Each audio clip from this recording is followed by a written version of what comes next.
If I came from America with $2 million, I would not be where I am today.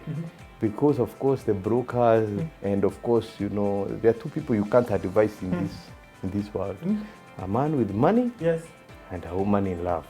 Discipline is very, very important. I mean, discipline on how you carry yourself every day, how you dress up, how you show up, keeping your word and giving back. Of course, I did some odd jobs. At some point, I was a dishwasher in a seafood restaurant. Good evening and welcome to the Late Night Business. My name is Ian Dennis and I'm quite excited about the show that I have lined up today because with me I have an astute businessman who has been in the real estate industry for quite a while, over a decade. And there's so much to share about his particular journey. But before I get on to my guest, I want to just let you know that we are at the Capital Club, the place you need to be for any particular entrepreneur. At the Capital Club, especially if you're an entrepreneur doing international business, you can get access to different particular clubs around the world. In Dubai, in New York, in London, wherever it is, you can get access to the Capital Club. So today I have with me Mwenda, Thuranira. I've tried to pronounce it in the local dialect. Yes. You've been an entrepreneur for quite a while, and before even get into this particular conversation, as we start off, what are you most grateful for this particular morning? Of course, I'm grateful for being here today, being here with Ian Dennis and all of you right here, and sharing what I can share, and hopefully something which can touch somebody and ignite somebody to be a better person tomorrow. Interesting. Yes. So let's just start with your journey. I know you've been in the real estate industry for quite a while, and there's so much glow about all that you've managed to accomplish. But I like just starting off the journey, trying to understand your genesis. You told me you grew up in Isiolo. Just take me through your earlier years. How exactly was it growing up? What did you want to be growing up? Of course, I grew up between Isiolo and Meru. And I was growing up, of course, I was a very ambitious kid. I really wanted to make it in life. I really wanted to get out of the village. I really wanted to go into the big cities, the big countries. And I mean, of course, the influence of TV, movies, and stuff like basketball. Oh, kulikuwa na TV huko back in the days in Isiolo. Of course, kulikuwa na TV, kulikuwa na serious cinemas, kwenda. And I mean, it has a lot of influence, especially on the younger generation. And one of my things which I really liked was something to do with real estate, creation of things, building things. When you see an empty land somewhere, somebody comes, build something very nice, and it changes the atmosphere, and it brings opportunities in the area. It's something which really stimulates my mind. So I always found myself even in construction sites as young as maybe 6, 7 years old, looking what my grandfather used to do, buildings. Yes. And I always would go Also used to the construct. site. Yeah, he used to build. So I used to go to follow him, see what he's doing. Chuma, cement. I understand what does that do at a very young age, and I knew that I was cut for this. This is what I love doing. Interesting. But of course, with time it changes. Like when I was called, when it came time to go for college after high school, you know, I was called at Kenya Utalii College. And Mwana ukakuwa mpishi. Si kuenda kusomea upishi. Oh, it is hospitality. Lakini I make good chapatis. You know how to make chapatis? Yes, I do. I should taste yours. I'm a fan of chapati, but I don't know how to cook. Could I cook some? But actually I went to do travel operations, something totally opposite of what I wanted to do. But you know, when you're at home, when you graduate, sometimes the barua which comes first, it doesn't matter your dreams or what you wanted to do. Henda shule. Kwanza now I had 3 letters. I had one from Nairobi University, and I had one from George Washington University in the US, and another one of Kenya Utalii College. So when my mzee looked at these 3 letters, he looked at it like, hey, Utalii, very cheap, very affordable. Wewe anza hapo. Unataka kwenda mbali huko kusumbuana at America, at university kwa tupange mawe, henda utalii kwanza. Hey, so then I found myself in Utalii doing travel operations. It was very good. I think one of the things I learned in Utalii is especially courtesy. No, tourism is about courtesy, being welcoming, and being nice to people. I really learned that and I apply it in my businesses. That's why I'm being nice to you. Yeah. Yes. Out of the lessons that you learned. But it's supposed to be a natural thing for every human being to be nice to somebody else. Yeah, Which it's is awesome, nice. yeah. But now when you're taught like how to handle a tourist, how to handle a guest, as a training, Yeah. there's a lot True. more than what comes naturally. Yes. Interesting. And even before we get onto your journey from college and what exactly transpired after that, I was just trying to look through some of your past interviews, and something very interesting. You had a lot of entrepreneurial exports growing up.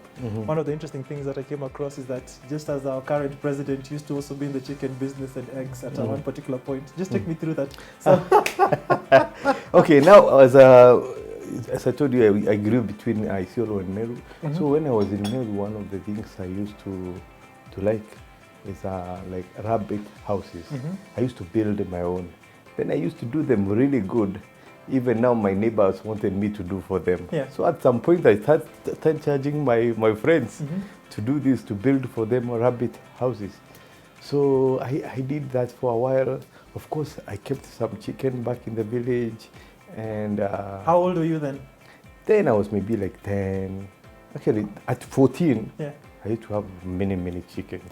Oh, I used to supply hotels in town. At 14? Yes. In Isiolo? Yeah. No, that was in Meru then, yes. And Isiolo, I used to supply Isiolo too. You know, most of my family is in Isiolo. Actually, I have more family in Isiolo than Meru. Interesting. Yes. And you'd mentioned earlier on that your grandfather was such an influence because in the construction business and you spent time with him. What are some of the lessons that you learned from your grandfather? Because I believe as a kid, you were able to observe things and implement them. And I think that's maybe what led you to starting off business very early. What are some of the intricacies about business that you learned from your grandfather that you started implementing quite early? Okay, of course, my grandfather and my father, they had the influence on me since they are entrepreneurs. Like, actually, my father is credited among the people who started the town Isiolo. They were the first people to build in Isiolo and grow it to a town. In fact, they ran. That was in the 90s or 80s? That in the 70s. 70s? 70s. Wow. Yeah, actually before me. So when I came, they were still running business in the 80s, in the 90s. He passed on in the 2000s. But he was a good entrepreneur with zero education. You know, my grandfather went to school. The moment he learned how to count hex, yes, he was done with education. He went to now you can count money. Yes. So of course he was employed at some point as it's called houseboy in Mombasa for a long time. Then finally relocated to Isiolo and started doing business. He was since he has known outside, he used to take like goats and cows from the handlers and go take to them to the market. So he grew with time. He used to tell me a lot of his stories. But one thing I learned from my grandfather is something called discipline. Discipline is very, very important. I mean, discipline on how you carry yourself every day, how you dress up, how you show up is very important. Keeping your word. You say this time you're doing this, it's very important. And giving back. So my grandfather was big in giving back, and I learned that from him. And of course, he involved me at a very young age to know what he does. And that's the same thing I do to my children right now. I go to work with them so that they can learn. Interesting. So you started business very early. I think at 14 you told me you already gotten a big bunch of chicken that you're actually now even trying to sell. How are you balancing education and just being a child and being a businessman? Because that's very interesting. Because I think at 14 all you're thinking about is just play and just have fun. But here you are, you're transacting. No, but you see now, I was brought up in a business family. And as I told you, I was very, very ambitious. Yes. Even up to today, I'm still very ambitious. I hope so. I hope that spark never gets away. That spark is a spark that should never, your ambition should never be killed. Exactly. Yes. So I could juggle, and I'm one of the kind of a person who doesn't like to get bored. At any time I have to be doing something. I have to be doing something. I can't just sit somewhere and say I'm relaxing. Sometimes even when I go on vacation and holidays, I get bored. Now I'm there the whole day, go eat lunch, go eat dinner. That's not life for me. Yeah. I like engaging, getting to learn things, getting to do things, getting to engage people so that I can learn different kind of people, small, big, rich, poor. Sometimes even mad people. I sit even with mad people and listen to them. They say all of us have a level of insanity. You have something to learn from anybody, everybody. That's why it's very always listen to somebody. If somebody calls you, if you have time, listen to them. Since listening is an act of kindness, and you get to learn more, way more. Interesting. So let's now come back. So you finished your Form 4. You get the 3 particular letters, 1 to the United States and 2 in the local colleges. You go to Utali College, and then what happens after Utali College? So after Utali College, I got I did travel operations, like tourism management. Then I got internship with Air France, an airline which used to. Bonjour, ça va? Hapo ndo najua, hapo ndo mwisho yangu. No, najua yote. For me, that's Je parle un peu français. Je m'appelle Mwenda. You just know je m'appelle Coupe Kubamba. Lingala Dumbolo. Hapo ndo mwisho yangu. Also, you know a bit of French? I know a little bit here. Oh, wow. Un peu français. Yeah, sorry. Merci beaucoup. Okay, yes. Interesting. So, I mean, I learned there. I was there for almost 2 years. And actually now, when I got my intern, I was an intern at Air France. Yeah. You know, at Utali College, at a certain time, you go for industrial attachment. Yes. So I was lucky enough to get to Air France. I worked at the airport. So my 3 months internship. What are you doing there at your internship? Internship, I was a customer service agent. I was at the check-in desk. Yes. You know, when you're flying, you Yes. go to the desk. The guy who asks for your ticket, ID. That was me then. So the one you always have to ask that I want that window seat. yes, I'm that person. I allocate the seats and stuff like that. So when I was working there, when I was training, in fact, I worked very hard. After internship, they did not let me go. They gave me a job immediately. Even during my graduation, I was not at the college since I had gone to training in France. Oh, you went to France? Imagine an 18-year-old, 19-year-old. You went to Paris? I was in Paris, Charles de Gaulle. Yes. Voici Charles de Gaulle. So I trained there for a while. Then I came back, I continued with the job, and I really performed well. Then, unfortunately, after a year or so, they announced they are closing down their passenger operations. What is the reason for that? Of course, it's a business decision. Of course, maybe they were not making money or something like that. But or there are more profitable routes than Kenya. Kenya. Yeah. So which year was it? Hey, that was 1999.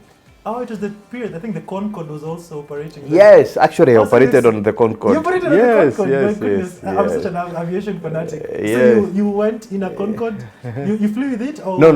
I didn't fly with it? it. But you know, when it lands, now we were the ones checking in, making sure everybody is comfortable. People came from the Concorde, let's say to Masai Mara and other places. Then we could go in, take some selfies, stuff like that. And I mean, it was quite a good experience. Yeah. So while at the airport, you know, I could see the pilot pulling the bags. Literally, walking with the hat. With the hat, walking around with the air hostesses, beautiful ladies around, and everybody admiring them. Yeah.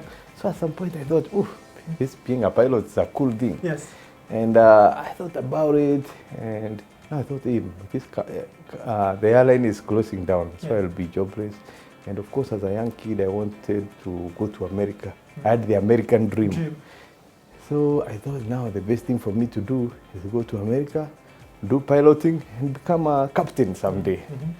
So I worked myself out, of course, went to America, went to Orlando, Florida. So you went to pursue your private license? Yes, went to pursue. I did at Orlando Flying School. Then after 6 months of doing that, seriously, I got bored. Why? Even for me, I still hold an aviation dream. How did you get bored and flying and trying all this? You see now, one of the things I thought this is, you see, being a pilot is like being a driver. It's a technical job. There's no much challenge. Yeah. And I mean, even how far can you get anyway? And I thought, even though I wanted to own a plane as a pilot, it will be hard even someday to own a plane. But in business, I'll be able to do that Yes. someday, inshallah. So I quit that one, and my passion has always been in real estate because construction. but pursuing piloting is very expensive, so I presume that you spent a lot of money to go pursue this and then you abandoned it. Yeah, Ulichangia ama ulijichangia? So it depends. I took myself to America. You took yourself to America. So if you took yourself, you have the right to abandon it. Yes. So I was not answerable to anybody. I make my own decisions. The community will not have allowed. No, so I did it. And so I knew, of course, my passion, where it was, where I wanted to be in real estate. So after a while, I found myself in real estate in America. Of course, I started from the lowest. I started as a construction worker. So just take me through that particular aspect, because you know it's always a journey for many. Because I remember, I think last year, the statistics that were out, 30 million Kenyans applied for an American green card. And I'm not sure, not many got it. But you're lucky enough to go to the land where the dreams come true. So you've landed there, you want to pursue pilot, it doesn't work. So how did you now transition? Because I know it's expensive living in America. How did you sustain yourself, and how did you now start pursuing this journey towards real estate? Of course, while I was there, I had saved some money. Remember, I told you I started business very early. So at 14, I was in business. So at some point, I had my bank account and some money. You had a heavy account. Mashallah. I think when I'm going to So, and while you're doing it, you're working. We were doing some jobs. Of course, I did some odd jobs. At some point, I was a dishwasher.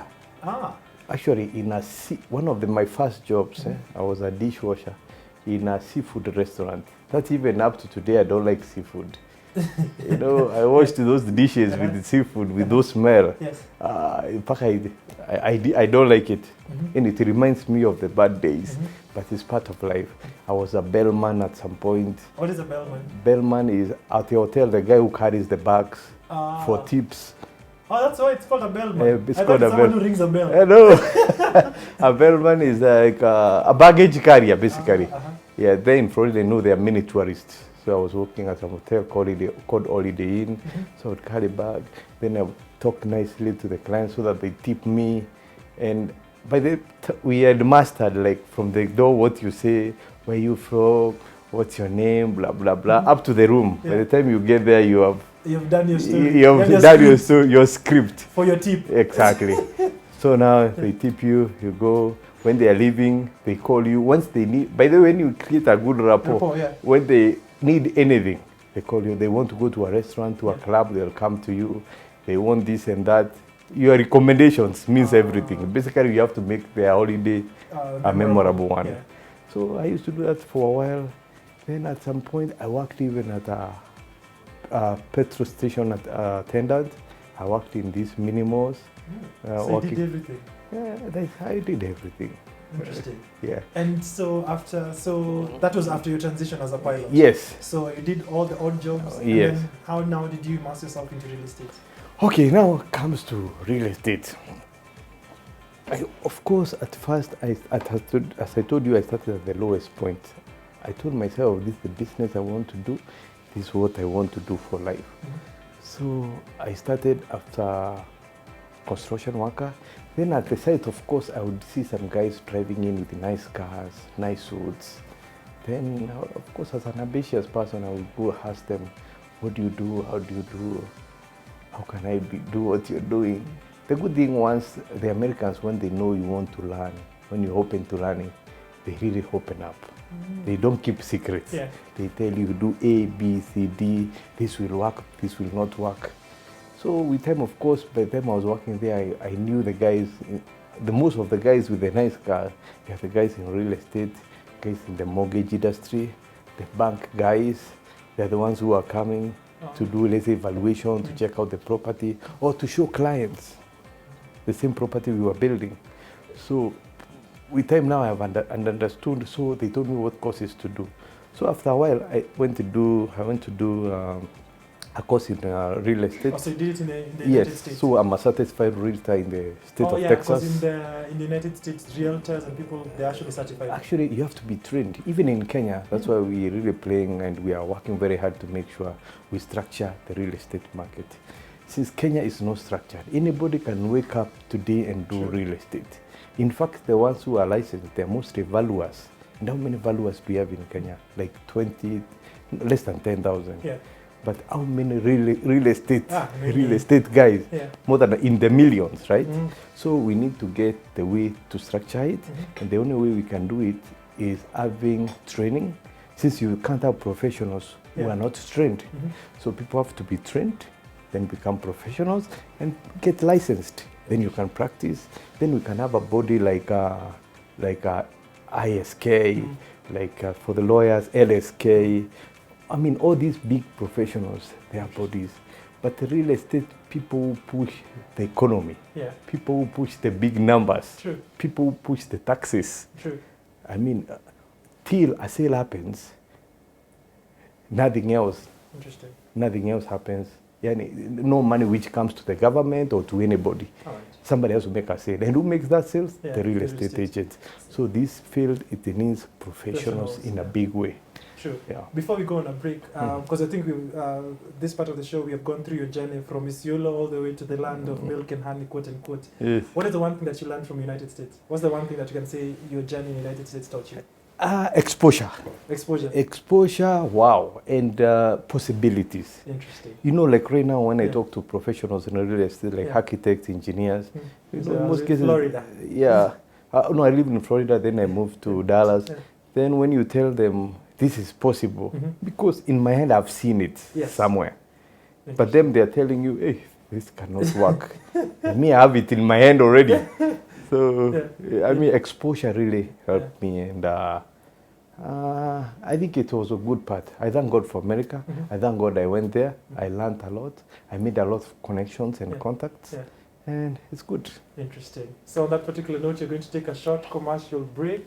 Then we'll come back from America to how exactly come back now to Kenya with all the possibilities and the exposure that you've had from this first part of the show. I'll see you after the break.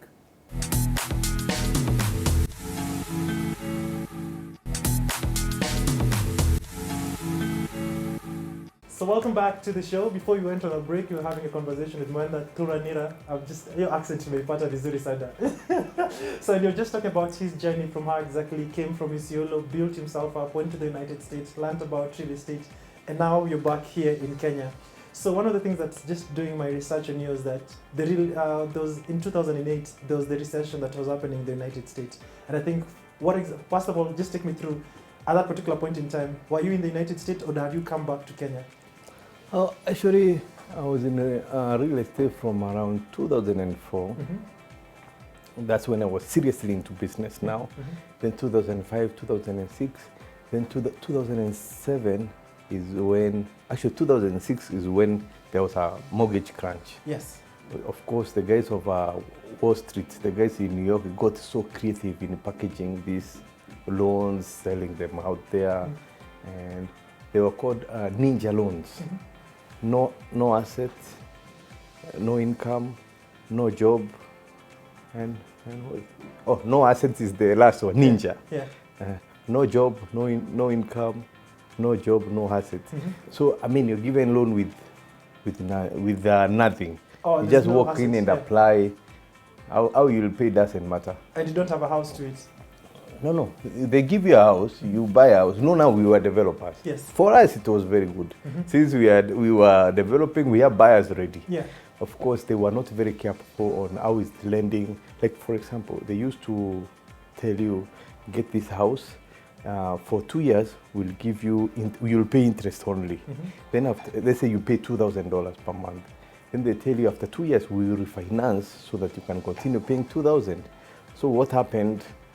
If you've been paying $2,000, after 2 years, the refinance was not there because there was no money. So now you have to pay full mortgage and interest, which comes to like $5,000. So now somebody's job has not changed, no income has changed. So you have nothing to pay basically. Wow. It was just a creative finance which not good for the financial world. But for us in the real estate... Developers, but you already got your money in For us, we were very happy. All right, just take me through, first of all, because before that particular crunch, it was a boom for real estate at that particular point in time. You'd gotten yourself into the industry. What is the first big deal that you made? The first deal, actually, it was about the refurbishment. At some point, I bought a house which was it costed me around $20,000. It's a old house, beat up house. Yes. Then, of course, I didn't have the money, but I had the deposit. I had a good bank credit, and I went to the bank, of course, with my $2,000. My $2,000. I told them I have 10%. Then, if you guys can finance me the difference, and I'll fix it up and sell it. So the bank lent me 18,000 chap. Yeah. I bought the house. We did the transfer, whatever. Now I had another bigger challenge. Now I didn't have the money to refurbish the house. So you remember there's a guy I worked for as a construction worker. True, yes. I told him, give me a quotation, how much you'll do this building for. Then he told me like $8,000. Told him, okay, now I don't have the money to pay you now, but I'll pay you $10,000 after I sell the house. So you added some interest. I think he liked the ambition pia akaona 8,000 yuko sawa. Atakupea 10. But tutangoja kidogo. So he came, we refurbished together. Actually, I was part of the refurbishment team. I was doing the manual work there too. So we did it. Then after a while, after it finished, now I went to the market to look for a buyer. I was able to sell the house for $42,000. Wow. So from let's say $30,000, you made a profit of around $12,000. $12,000. Wow. So when I made that deal is when I was, this is it. Hapa ndio mambo iko. So and I have never left since then. Interesting. Yes. So so you did some business in the United States. So at what particular point did you want to come back home? Because you're dealing with dollars. Why don't you come back to shillings? Okay, now after 2006, 2007, now I told you there was a mortgage crunch. True. So everything started going down. So at some point I thought, now real estate imeumana. The houses we had, even to get rent, is a big problem. Oh, because guys are not able to. Yeah, guys are not able to pay the mortgages. They are not able to pay rent. So it became a big challenge. The stock we had built to sell, nobody to buy. Wow. Yeah, so now you're stuck. You're like, now what do you do? So at some point I thought to myself, now, should I change my career? Or should I but you're a pilot. You have a should I change my venue? But piloting never came to my mind. Yes, so at some point, and I was doing business there. I was investing back home here in Kenya. So I had a lot of investment here in Kenya. So I decided now, all this knowledge I've learned on real estate and everything, it will be more useful in Kenya even than America. America, I mean everybody. Yeah. There are 1 million developers. There are 1 million real estate people. But here we don't have, we have challenges. We need somebody to come structure real estate. We need somebody to structure development. We need somebody to structure mortgages so that people can afford houses. And I always take upon myself, it has to be the change we want to see. True. So if we don't do that, who will do it? It's only you. Yeah, so it's up to us to do it. Interesting. Yes. So you came back to Kenya. Yes. And you set up shop in Mombasa. Yes. Why did you decide Mombasa first of all? Because everybody presumes Nairobi is the hub. That's where all the real estate is happening. Why did you go to Mombasa? You know, as a young boy, I used to visit Mombasa. My auntie used to live there. So whenever I visited, I really loved this place, Mombasa, the ocean, the calmness. Like Kiswahili kizuri. Kiswahili kizuri, watu wazuri, chakula mzuri, watu wakarimu. Mombasa wakarimu. So I used to walk around Mama Ngina Drive and I'm like, wow, one day I'll live somewhere like there. And with time now, I had this fantasy about the coast, about Mombasa. And when I was coming back, in short, I came to retire. I don't know even why I came back to business. Yeah. But it's okay. I mean, we had to add value to our country. And of course, I had some investments in Mombasa, which under project. Bought land, yeah, bought land, built. That's why I was doing development. One of my first development there. I was in completion stages. So I had to be there in Mombasa. Oh, so when you came back, you didn't come to nothing. You had something substantial. No, of course. So when I went there, I realized, since me, I was building for rental, not for sale. So I met many guys who were building for. I decided to do my own research to know what are the challenges in real estate in Mombasa. There were so many builders in Mombasa, but somebody to sell that property, there was none. Oh, yeah. Somebody to sell to, of course, you have to market, you have to create a market True. for you to get buyers. So at some point now I decided, since there's the challenge I see here, there's no serious real estate player here in this town. There's nobody marketing real estate seriously in Mombasa. So that's why even before I opened the office, I put up a billboard, big billboard in Nyali. I put my number there. No, it was near, it's called what? City Mall, Nyali. Yeah. Put a big bridge, and I put a big billboard and put my number right there. So somebody would call me, could I speak to the manager? It's me. Could I speak to the sales manager? It's me. Could I speak to HR? It's you. It's me again. So now, of course, I listened to the challenge, and everybody was like, who the hell puts her house for sale on a billboard in Mombasa? So everybody was curious. What's house? You're selling your house or you're selling someone's house? No, I was selling someone else's house. Some people had given me houses to sell. So I put it on billboard. So people were very curious. They started calling. Now at that point, people started calling, even telling me, now I have a house for sale too. Come see it. Yes. I have this I want to sell. I want this I want to develop. I want to do ABCD. Now it generated so much interest in the business. That's where the birth of MySpace Properties. It came from there. Then with time we did the Mombasa Homes Expo. We did 16 of them. Unique Homes Magazine. Of course, all in the interest of exposing Mombasa and showing the world what Mombasa has to offer. So in short, I can say I was part of creation of real estate market in Mombasa. Yes. And sometimes when you tell your story, it sounds so easy. Like we'll talk to Keka, but I'm sure there are some challenges that you faced. We never talk about it. You always talk about the other side. What are some of the challenges that you faced initially? Because you're back home, you don't have a job. Yes, you had some investment, and you're trying to sort what's the next phase of your life. Take me just through that. Did you face any rough patch, and how exactly was it? Of course, coming back to Kenya. When you're used First of all, cultural shock. Cultural shock. Number one, living in the first world, yes, a place like America, their systems and structures and everything works. True. Here nothing works. And here it's totally the opposite. Here you work by prayer. Exactly. So when it comes to like you want to see this, you want to sell this, you want somebody to put for you something. For example, actually one of the most things which bored me is like if you give somebody work, you still have to call them to see if they have done. You have to check on them. You have to monitor them. You have to motivate them. In America, it's the other way around. You give somebody a job, you sign a contract, you make a deposit. The next time, he'll be the one calling you, I'm done, come inspect and pay me. True. You don't have to check on them again and they deliver to what you agreed on. But now here, you still have to follow up. We have a bad work ethic. True. Bad working culture.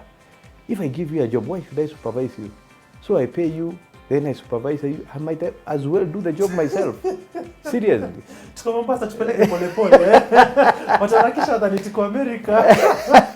Exactly, that was my first problem, and even up to today, by the way, I can't stand that. If we give you a job, like me, when a client gives me a job, seriously, I try my best. Najituma kabisa to make sure I deliver. I don't want that client calling me to ask me questions.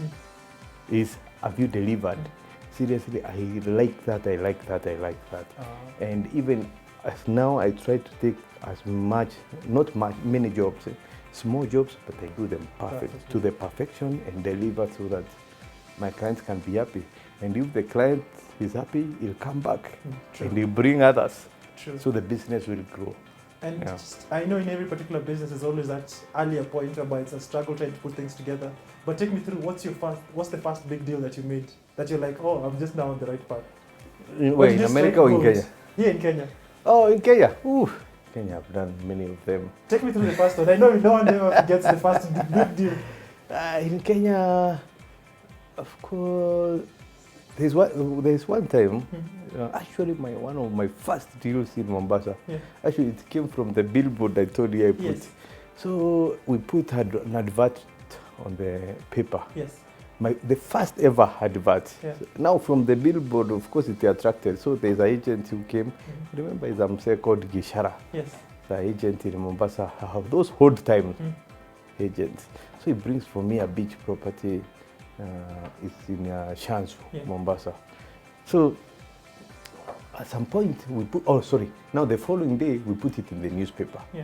We put it, So it is under your cost? beach property. Yes, of course, under my cost. So one guy calls. So before I get there, the seller tells me, you guys, I'm not paying you commission, but all I want is 20 million out of this property. Whatever you sell is your commission. It's your commission. So the first guy calls regarding that property. Then I told him the property is going for 21 million. Because of course we want to make some commission. So another guy calls. Says, how much? I tell him 22 million. He tells me, send me the documents. Then I think it's the first guy who called again. I told him somebody had called, they have offered 22 million. So he said, okay, I'll pay 24 million, let's finish now. Then the other guy called again. He tells me, I told him, actually now they came to know each other, they are competitors in business. So the guy said, no, let's 25 million, let's close the deal. Now. Send me the documents, send me the agreement, blah, blah, blah, blah. Hey, I decided that's it. So you did call the other person and say 25 million over 26? No. You don't play the ping pong. No. You see, I was even excited. That's a big amount of commission. Yes. Anyway, and it's the first deal. At first, I thought it was like magic, cinema. This is not true. This is a dream or something. But in reality, I saw the document, blah, blah, blah. Within a week, it was all paid. So you had 5 million in the bank. Oh, goodness. Oh, out of a billboard that cost you maybe 200,000. Yes. Now, of course, now came that one, many more, and I mean, now we are here. But one of the best thing which happened to me is, especially Naivas. You know, I introduced Naivas to Mombasa. Yeah. When I was looking for space for Naivas in Mombasa, you see, the people in Mombasa did not know who's Naivas. That was like 10 years ago. Nobody knew. Then, so explaining to the landlord who is Naivas, it was a very, very hard task, pushing them in the market. Yeah.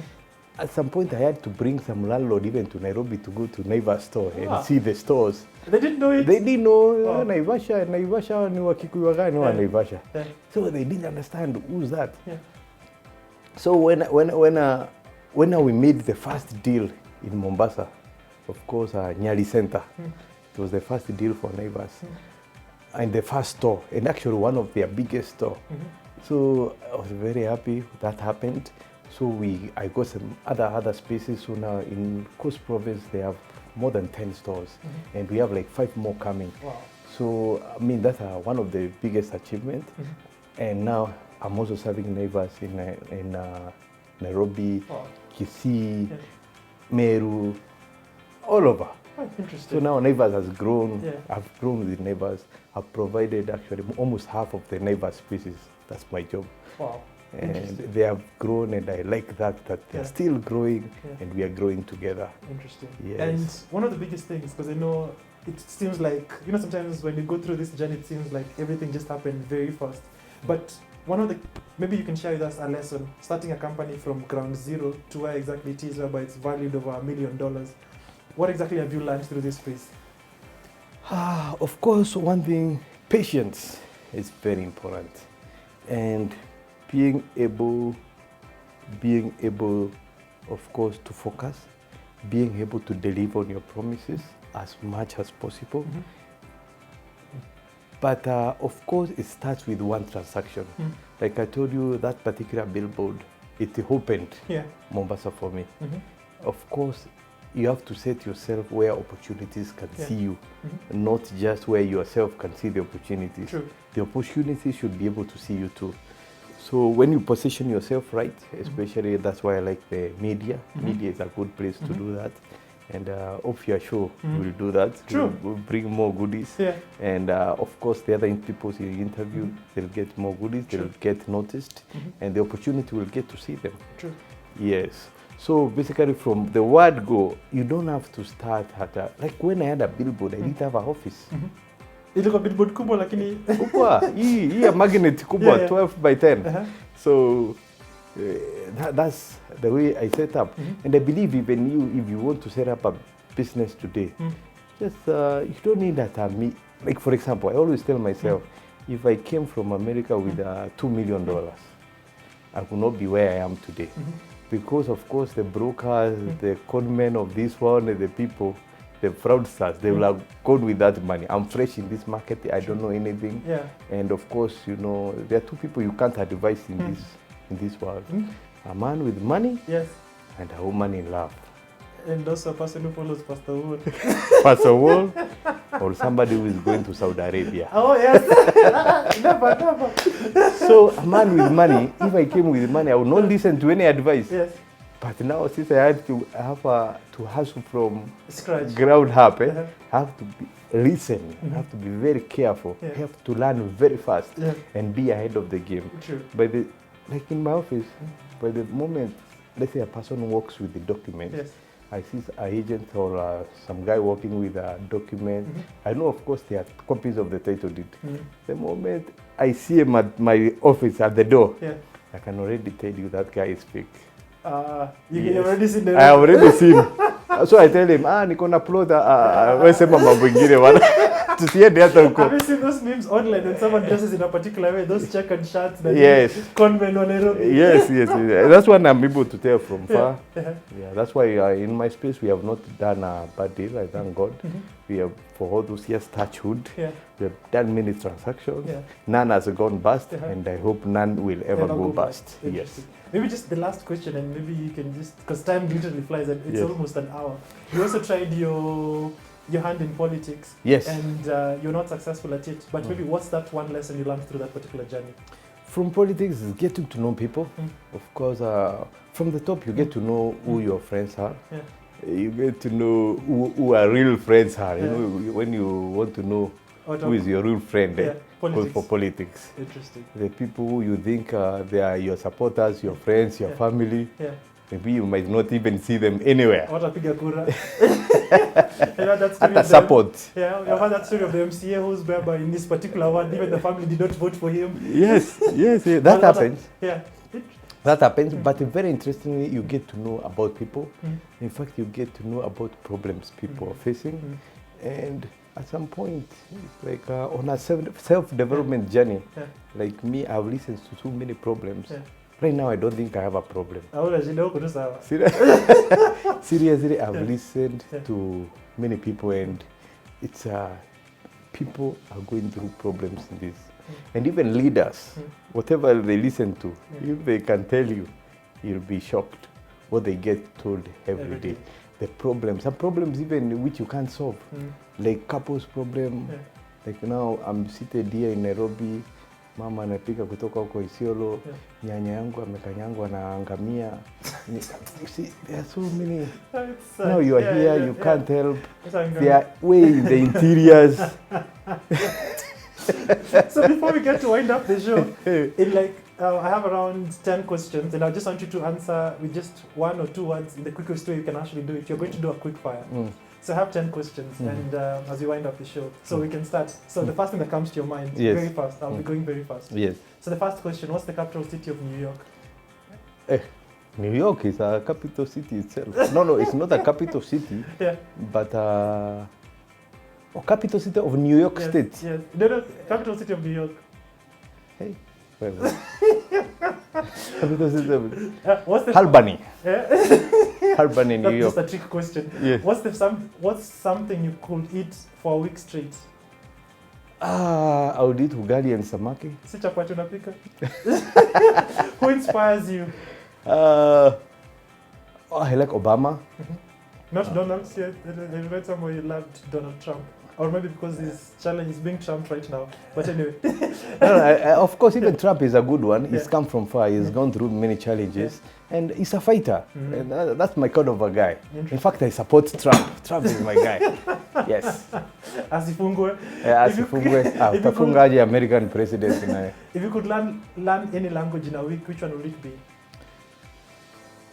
French is very nice. But for business, of course, Chinese. What time of the day are you most inspired? In the morning. In the morning, I'm happy. I go to the gym, I run, I'm very happy. I make my phone calls, my code calls. Yes, people who have been lingering my phone calls, I Or call them like in the morning. like private number. Like, Yes. What career did you dream of as a kid? As a kid, of course, I dreamt of being in real estate. So you're living your dream. Yes, for sure. Would you rather be social or be alone? No, social is good. Alone is not good. Would you rather have more time or have more money? More time. More time. Time is money. Interesting. Yes. Read a book or watch a movie? That's a tricky one. Yeah. But I would rather read a book. Would you rather spend money on a dream home or travel the world? I travel the world. And the final question, freedom or money? Freedom. My goodness, I think time just flies so fast, but you've had such a good time, and thanks so much for having shared all that you have, and I think you've learned so much around real estate, and I think we should do this even more and more. Maybe your parting shot as you just close the show. My parting shot is, okay, good. My company name is called MySpace Properties, and you can visit us. We deal in mostly commercial real estate and residential real estate, and our office is located at Mombasa Road. We have another office in Mombasa at City Mall, and you can reach us at www.myspace.co.ke for all your real estate needs. And if you're in business, if you want to grow your business, we are in the My Town business where we are doing strip malls, which we have started one in My Town, Karen. Actually, one of my biggest projects since I went around looking for money for this project. For almost 6 years, almost all banks in Kenya I knocked, and everybody turned me down. And I went even to NSE. We listed in Ibuka so they can get money for this project. Oh, you're also part of the Ibuka program? Yes, actually we are listed there, but it didn't work so well. Finally, I got a partner to do it, and right now we are rolling. We want to roll 50 of them, My Town minimums, and this is just to serve the businesses, to connect the retailers to the consumers, to make it accessible. Interesting. So we are located at Langata Road, opposite Karen Hospital. My Town pays a visit. We are opening in November. Karibuni sana. We are coming to Kisumu, Kasarani. Launch. Yes, tamuita launch kapsa. Yes. Thank you so much. Thank you so much. See you at MySpace Properties. Thank you for hosting me. Thanks so much. This has been a great show. Thank you so much. Ian Duncan, Ian Dennis. Thank you so much. Thank you. It's been quite an interesting show, and we had such an interesting conversation with Mwenda Thuranira, who's an astute businessman in the real estate, and there's so much we've actually learned from this particular experience. As we close down the show, I'd like to let you know that we are at the Capital Club, the place you need to be as an entrepreneur, and every particular CEO or any particular management or someone in the senior management or any particular entrepreneur, you should be a part of this particular Capital Club, because the who's who is here at the Capital Club. My name is Ian Dennis. You can follow me across all social media platforms at Ian Dennis Network, as well as at KTN Home. Thanks so much for watching the Late Night Business. Until next time, see you right here.